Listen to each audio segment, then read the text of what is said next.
আইন অমান্য আন্দোলন ১৯৩০ থেকে ১৯৩৪ পর্যন্ত বিস্তৃত ব্রিটিশ ঔপনিবেশিক শাসনের বিরুদ্ধে ভারতের স্বাধীনতা সংগ্রামের একটি যুগান্তকারী অধ্যায় হিসাবে দাঁড়িয়েছে। মহাত্মা গান্ধীর নেতৃত্বে এই আন্দোলন রাজনৈতিক পরিবর্তনের জন্য একটি শক্তিশালী শক্তি হিসাবে অহিংস প্রতিরোধের পক্ষে কৌশলে একটি উল্লেখযোগ্য পরিবর্তনের প্রতিনিধিত্ব করেছিল। এটি অত্যাচারী ব্রিটিশ নীতিগুলির প্রতিক্রিয়া হিসাবে আবির্ভূত হয়েছিল, বিশেষ করে লবণের কর এবং অন্যান্য বৈষম্যমূলক আইন, যা ভারতীয় জনগণকে কষ্ট দেয়। ঔপনিবেশিক নিপীড়নের বিরুদ্ধে একতা ও প্রতিবাদের চেতনা জাগিয়ে অবাধ্যতা, গণবিক্ষোভ এবং ব্রিটিশ কর্তৃপক্ষের সাথে অসহযোগিতার কাজগুলির মাধ্যমে আইন অমান্য আন্দোলন সারা দেশে লক্ষ লক্ষ মানুষকে জাগিয়ে তুলেছিল। প্রতিরোধের এই সময়টি শুধুমাত্র ব্রিটিশ শাসনের বৈধতাকেই চ্যালেঞ্জ করেনি, বরং স্বাধীনতা ও আত্মনিয়ন্ত্রণের জন্য ভবিষ্যতের সংগ্রামের পথ প্রশস্ত করেছে।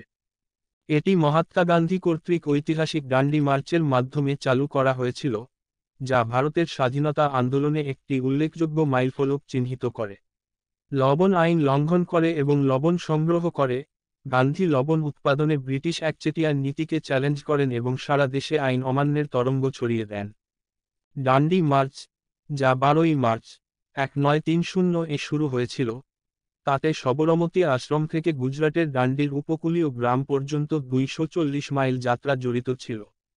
পথ ধরে গান্ধী এবং তার অনুগামীরা আরও বেশি সংখ্যক সমর্থক সংগ্রহ করেছিলেন এবং তাদের অহিংস প্রতিবাদ ভারত ও সারা বিশ্বের মানুষের মনোযোগ ও প্রশংসা অর্জন করেছিল।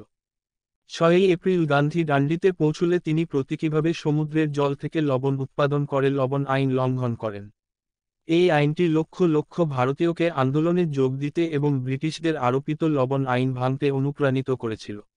লোকেরা তাদের বাড়িতে, গ্রামে এবং শহরে লবণ তৈরি করতে শুরু করে, যার ফলে গণগ্রেফতার এবং বিক্ষোভ শুরু হয়।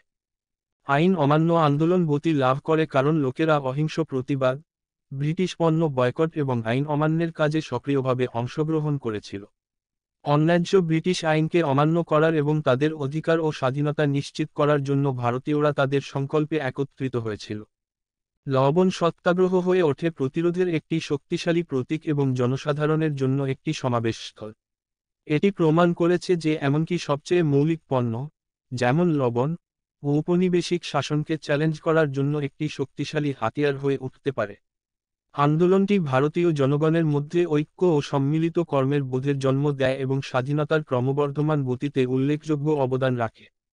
যদিও আইন অমান্য আন্দোলন ব্রিটিশ কর্তৃপক্ষের কঠোর নিপীড়নের মুখোমুখি হয়েছিল, এটি ভারতীয় স্বাধীনতার কারণকে সামনে নিয়ে আসে এবং ভবিষ্যতের সংগ্রাম ও প্রচারণার পথ প্রশস্ত করে, যা শেষ পর্যন্ত ১৯৪৭ সালে স্বাধীনতা অর্জনের দিকে পরিচালিত করে।